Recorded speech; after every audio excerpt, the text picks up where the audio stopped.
We are very, very happy and honored, really, to have you join us from Washington, D.C. as the program manager of the major centennial commemoration events taking place on May 7th, 8th, 9th. And we turn to you for a general, maybe, introduction as to what is happening, and then we may go into detailed information which you hopefully can give us. What is happening on May 7th, 8th, 9th in Washington, D.C.? Well, thank you for inviting me, Vartan. What's happening on those days is that we have a couple thousand, at least, Armenian Americans will be coming to Washington to commemorate the 100th anniversary of the genocide.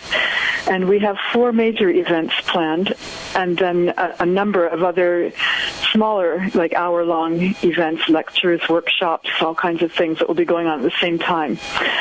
So the first one is the ecumenical service at the National Cathedral.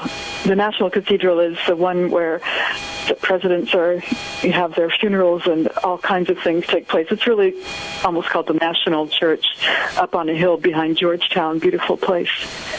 And there we will have, we've invited all kinds of different people to come together because our themes are unity, that is unity with each other Armenians, but also unity with other people who have had genocides in their national experience, other people who are suffering human rights abuses. So unity, awareness, and having our first event in the National Cathedral helps to build awareness of our national tragedy, but also to bring awareness of genocide generally. And finally, gratitude is our third theme, and that will be the theme of this service and also the other events that follow. Gratitude towards those who helped Armenians to survive. Gratitude towards those who help us still today in various ways. And also gratitude towards the United States for having given our survivors, my grandparents, probably yours, certainly most of us here, a place to rebuild their lives, the place of opportunity. So the National Cathedral will be the place where all of this is going to begin and set the tone for the rest of the commemorations. You know, moving to the 100 years of music, Armenian music, the program, everybody's keep talking about, and there are many, many questions about availability of tickets. Tell us about the program and availability of tickets, please. Shall I start with the availability of tickets for both the Cathedral and the Strathmore? We've been very, very moved and frankly surprised at how quickly. We thought we would sell out, but we didn't think we'd do it 2 months ahead of time, to be honest. And we have, actually. I would suggest there's still a waiting list for both, and it's worth it to get on the waiting list, but I can't make any guarantees, of course. As we all know, sometimes at concerts people will cancel. Something could happen, but truly it is sold out. The Strathmore is sold out. That's beautiful. Yes. I just feel sorry for those people who don't have a ticket. It's going to be a very exciting program. We're beginning with Onik Dinkjan and Ara Dinkjan and David Gevorkyan on the duduk. Onik Dinkjan singing Dele Yaman and Ara Dinkjan accompanying him on the oud.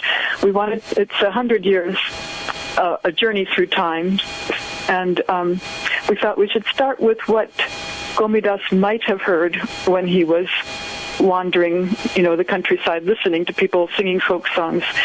And then we're going to go right into Hover Choir from Yerevan, who will be singing Gomidas. And in different arrangements, Gomidas's own arrangements, other people's arrangements. That will be the next sequence. Followed, then we have an interlude of instrumental chamber music with people like Aida Kavafyan on violin, Levon Chilingirian on violin, of Alexander Chausyan cello, Narek Aruchunyan on clarinet. He's a young concert artist in New York. Gevorkyan also on violin. And Shahan Arzuni will be playing the piano on both of those. These are two piano trios. One Khachadurian and the other is by Gayane Cheputarian, a trio.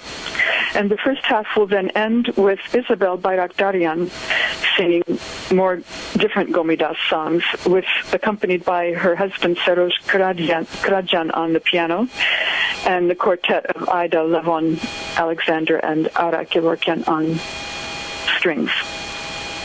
So that's the first half.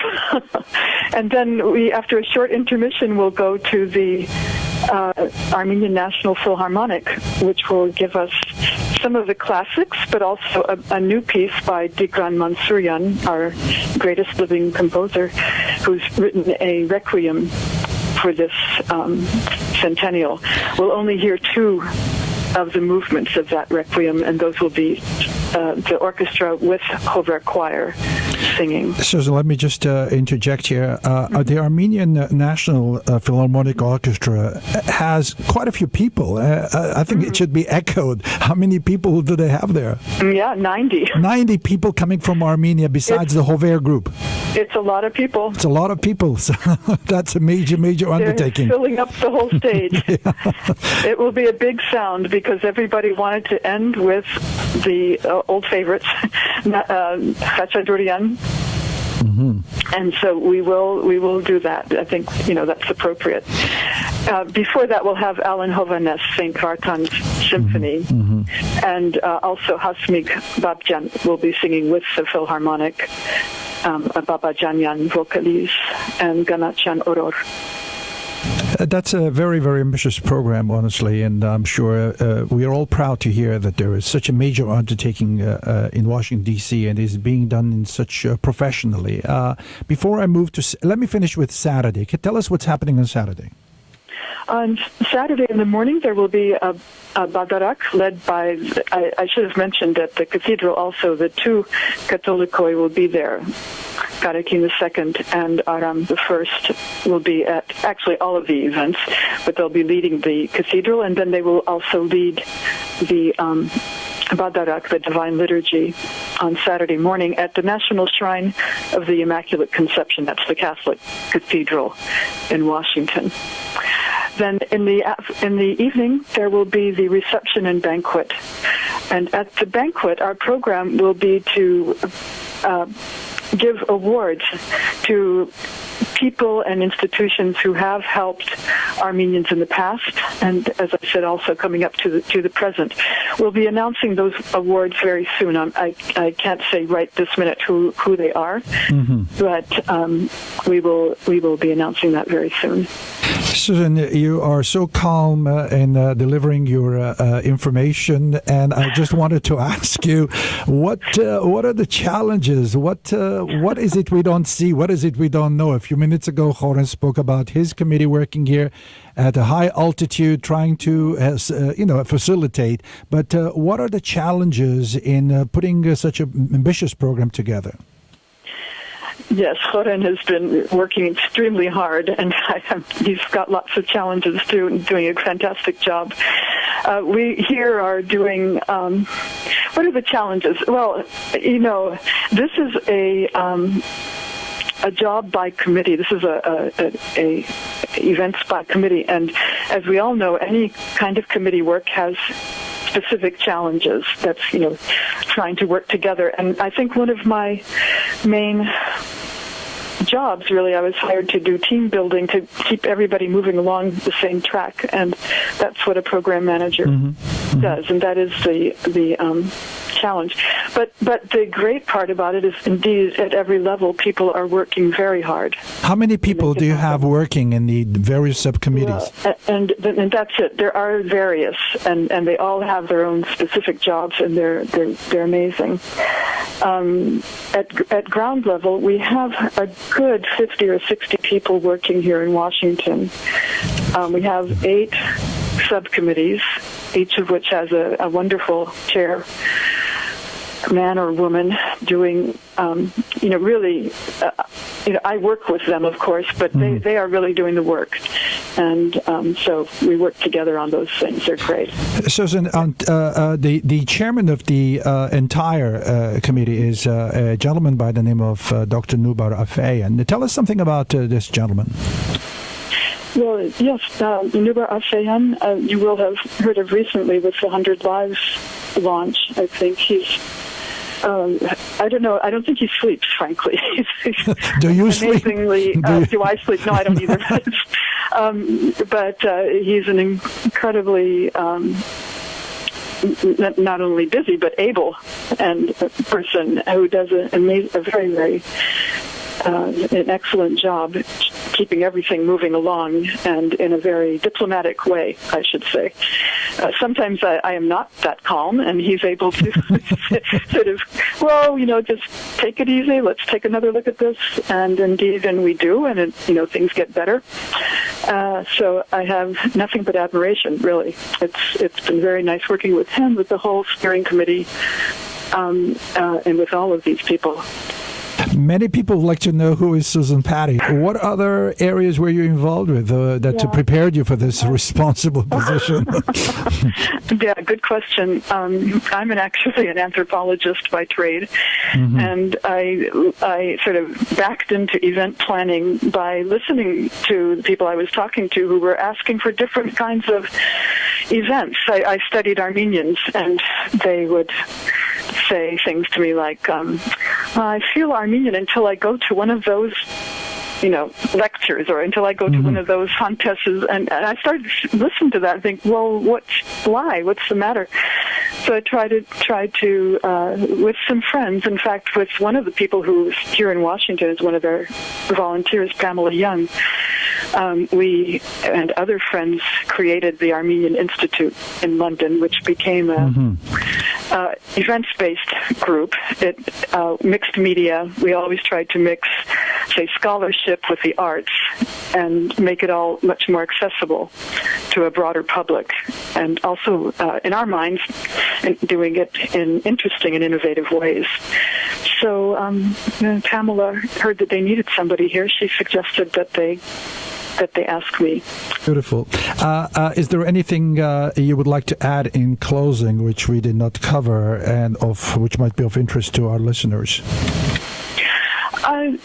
I didn't say that there's a lot of what we were loosely calling outreach and displays that's going to be going on the 3 days. And if people can't get into an event, they can certainly come to the Hotel Marriott Marquis Hotel in Washington and hear people like Peter Balakian, Scout Tufankjan, Salpi Ghazarian, all kinds of different people, Stephanie Ayanyan, Dana Walras. Gosh, the list goes on. There are a number of different people who will be giving short talks, displays, there will be films, there will be workshops, panel discussions, all kinds of things going on in 4 different rooms, simultaneously. There are also a couple of tours off-site. There's a tour of the Armenian holdings of the Library of Congress. There's a tour of the World Bank Armenian Art holdings by Rita Balyan. And Levon Avdoyan is also hosting the live annual Vartanants lecture at the Library of Congress on Thursday. So there's a lot going on aside from the events, and I think it'll just be very moving to be here with all of these people. One question, the banquet can hold how many people? We are talking about that, as you just this morning and all day long today. In theory, we can go up to 2,000, but we don't think that we're going to be able to do quite that many.